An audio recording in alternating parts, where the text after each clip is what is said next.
नमस्कार सभी दोस्तों को। शुरुआत करते हैं दोस्तों आज एक नए टॉपिक की, नए सेशन की। तो इसमें हमारे बहुत सारे जो है टॉपिक क्लियर हो चुके हैं। अब नए जो टॉपिक है ये आपके साथ फिर से शेयर करने में आया हूँ। तो दोस्तों हमने इलेक्ट्रिकल पढ़ लिया है, ठीक है। सारी चीज़ें हमारी डाउट क्लियर हो चुकी है।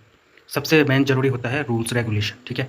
कोई भी चीज़ अगर मैं बनती है तो उसके कुछ ना कुछ रूल रेगुलेशन बनाए जाते हैं, लिमिट्स होती है। आज के वीडियो में हम यही बात करने वाले हैं, जो इलेक्ट्रिकल वायरिंग के जो है बेसिक से नियम, क्या क्या नियम है।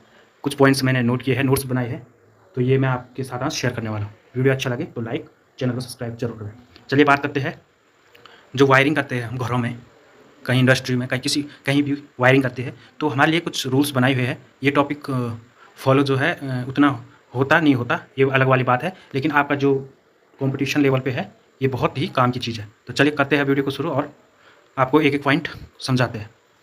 वायरिंग के बेसिक नियम। सबसे पहला जो रूल है, ठीक है, आपका जो एनर्जी मीटर लगा होता है उसकी हाइट कितनी होनी चाहिए। उसकी हाइट आपकी होती है 1.5 मीटर, इसकी हाइट होनी चाहिए, ठीक है, कंडीशन के अनुसार। क्यों होनी चाहिए, ये एक लिमिट्स क्यों बनाया है, क्योंकि मान में जो मीटर रीडिंग वाला आता है, ठीक है, आपने हाइट बहुत ज़्यादा हाइट पे लगा दिया है तो वो रीडिंग कैसे ले पाएगा। तो एक हाइट बनाया है कि जिससे कि जो रीडिंग वाला है वो रीडिंग भी आराम से ले सके, ठीक है। दूसरा जो रूल है, फ्यूज़ एमसीबी स्विच। देखिए अगर आप कोई भी लाइन है आपकी, जो घरों में जो बिजली आती है उसमें जो है आपका एनर्जी मीटर लगा होता है जिसमें आपकी रीडिंग आती है, मीटर बोलते हैं जिसको। फ्यूज़ एमसीबी या कोई भी चीज़ अगर आपको ऐड करनी है अपने सर्किट में तो वो हमेशा मीटर के बाद ही लगाए। मीटर से पहले आप ना तो वायर में कट कुट लगा सकते हैं, ना ही मीटर से पहले, जो मीटर से पहले है, ना ही आप कट्स कुछ लगा सकते हैं, ना ही आप फ्यूज़ एमसीबी यूज़ कर सकते हैं। मीटर लगने के बाद ही आप एमसीबी फ्यूज़ यूज़ कर सकते हैं, ठीक है। जॉइंट वॉइंट ये सारे उसी के बाद आप करेंगे।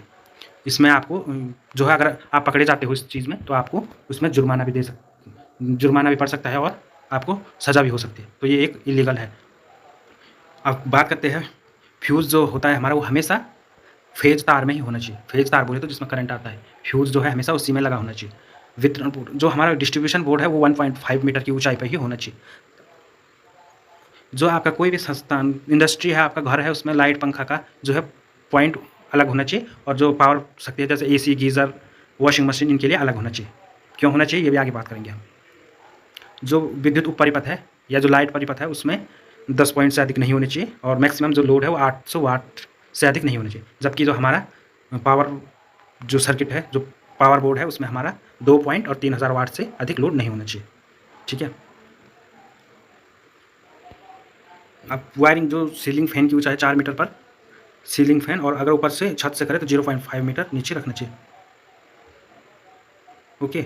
जो अधिकतम ऊंचाई है 3.5 मीटर से अधिक नहीं होनी चाहिए, 36 रन की ऊंचाई, ठीक है।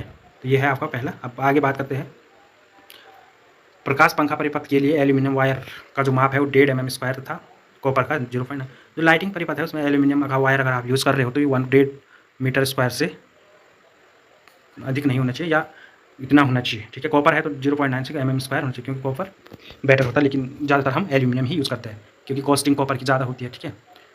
और बाकी आपका अगर पावर सर्किट है तो इसमें 2.5 mm² होना चाहिए, और कॉपर आपका 1.93 mm² होना चाहिए। जो वायरिंग में क्लिप यूज़ करते हैं 10 सेंटीमीटर दोनों के बीच, क्षैतिज में, और ऊर्ध्वाधर में 15 सेंटीमीटर से अधिक दूरी नहीं होनी चाहिए। ये आपका कॉस्ट में भी बचत भी है, और आपका जो वायरिंग जो है वो बढ़िया भी दिखेगी, ठीक है। जो जब तक कोई आपको आवश्यकता ना हो, जो लैंप जो है फर्श से 2.5 मीटर रखनी चाहिए।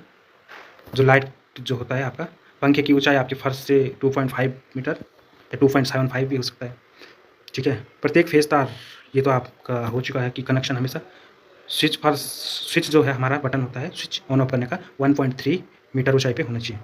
ज़्यादा डाउन भी नहीं करना चाहिए, ठीक है, क्योंकि अगर आपका जो सॉकेट है ओपन कंडीशन में है तो छोटे छोटे बच्चे क्या करते हैं, उंगली डाल देंगे वो, तो करंट, इसमें आपका करंट भी उनको लग सकता है, या इसकी एक लिमिट्स बनाई हुई है। आपका जो बड़ा हॉल है या सीढ़ियों में जो है उसमें 2 वे स्विच लगना चाहिए। अब क्यों लगना चाहिए, जैसे माना में हमें छत से नीचे आना है, ठीक है, छत से नीचे आना है, 2 वे स्विच हमारा लगा नहीं है। 1 वे स्विच अगर हम लाइट ऊपर से ऑन करेंगे, नीचे आएंगे तो नीचे आके फिर हम दोबारा वापस लाइट ऑफ करना, ऊपर तो जा नहीं सकते, ठीक है। तो उससे अच्छा 2 वे स्विच एक नीचे लगाया, एक ऊपर लगाया, और आप ऊपर से नीचे आओगे, लाइट ऑन करोगे, और नीचे से आप फिर लाइट बंद भी कर सकते हो। तो 2 वे स्विच का हमारा जो है ये प्रॉफिट है। स्विच बोर्ड जो है द्वार के निकट होना चाहिए, 1.25 मीटर पे लगा होना चाहिए, ये भी चलो। सॉकेट हमेशा 3 पिन होना चाहिए। 3 पिन क्यों होना चाहिए? क्योंकि जो आपका आपने देखा होगा, आप जब 3 पिन टॉप लेते हो, सॉकेट लेते हो, इसका जो है जो सबसे ऊपर वाला पिन होता है वो मोटा होता है। क्यों होता है? क्यों वो इसलिए मोटा होता है क्योंकि वो अर्थिंग के लिए यूज़ किया जाता है। ठीक है, अर्थिंग के लिए उसमें से क्या हो, अगर कहीं शॉर्ट सर्किट या करंट अधिक आए, फ्लो धारा अधिक फ्लो हो, तो आपका शॉर्ट इस कंडीशन में जो उसका जो साइज़ जो मोटा होता है उसमें से अधिक ज़्यादा करंट जो है आपका अर्थिंग में नीचे ग्राउंड फ्लो हो, ताकि हमको झटका ना लगे। अब देखो, अगर आप नॉर्मल सर्किट में यूज़ करोगे तो आपका 5 एम्पियर का सॉकेट यूज़ करोगे, और अगर आप पावर सर्किट में यूज़ कर रहे हो तो 15 एम्पियर का उपयोग में लेना चाहिए। अर्थ वायर जो है आपका 8 SWG से कम नहीं होना चाहिए। अभी आपके कुछ रूल्स है कि विद्युत स्थापन योजना के जो ड्राइंग के लिए है ISC 1985, इसका नियम का पालन होना चाहिए। पोल से जो मीटर तक की जो दूरी है उसको हम सर्विस मेन लाइन, इसमें आपका मैंने समझा दिया है कि कार्ड्स फ्यूज़ नहीं होना चाहिए। फिर आपका विद्युत वायरिंग निरीक्षण परीक्षण उपकरण चयन उत्थान में जो है ये जो रूल है इसका पालन किया जाता है। भू संपर्क अर्थिंग के लिए जो ये है मानक का पालन किया जाता है। ठीक है, फिर आपका आता है, फिर आपका ये है अल्टरनेटिंग प्रणाली के लिए ताड़ित निरोधक।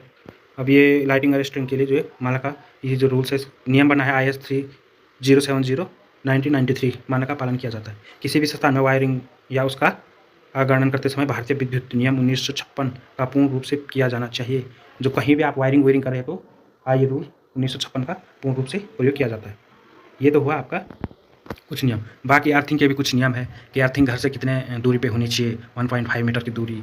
अर्थिंग का प्रतिरोध तो कितना होना चाहिए, जो घरेलू है उसका कितना 0.5 ओम, जो आपका इंडस्ट्रियल है या आपका सब स्टेशन में है उसका 1 ओम से अधिक रेजिस्टेंस नहीं होना चाहिए। ये हमारे कुछ नियम, बहुत सारे नियम है, ये कुछ बेसिक से नियम मैंने लिए थे। अब बात करते हैं थोड़ा बहुत, आपने इंसुलेटर देखे होंगे। इंसुलेटर बोले तो आपने जब घरों में या गाँव में आपने देखा होगा, पोल होता है हमारा। ठीक है, पोल पे ऐसे ऐसे लगे होते हैं। ठीक है, ये चीज़ लगा होता है और इसके ऊपर ठीक है वायर निकले होते हैं, इनके ऊपर से जो वायर निकले, तो इसी चीज़ को हम कहते हैं इंसुलेटर। पोल पे जो ये चीज़ ये क्या करते हैं, ये जो है जो फेज तार है उसको हमारे पोल से कनेक्ट नहीं होने देता है, जिस कंडीशन में आपका वो शॉर्ट ना हो या हमको करंट ना लगे। इंसुलेटर का प्रयोग इसीलिए किया जाता है। पहला होता है pin type insulator. Pin type आपका 11 kV से 33 kV तक किया जाता है। ठीक है, दूसरा है सस्पेंशन टाइप इंसुलेटर, 33 kV से 800 kV तक। ये हमारे स्टील के टावर आप देखते होंगे, इसमें यूज़ किए जाते हैं। स्ट्रैंड टाइप तीसरा हमारा इंसुलेटर होता है, इसकी रेंज भी आप देख सकते हो, ये जो है लाइन के एंडिंग या मोड़ पे यूज किए जाते हैं।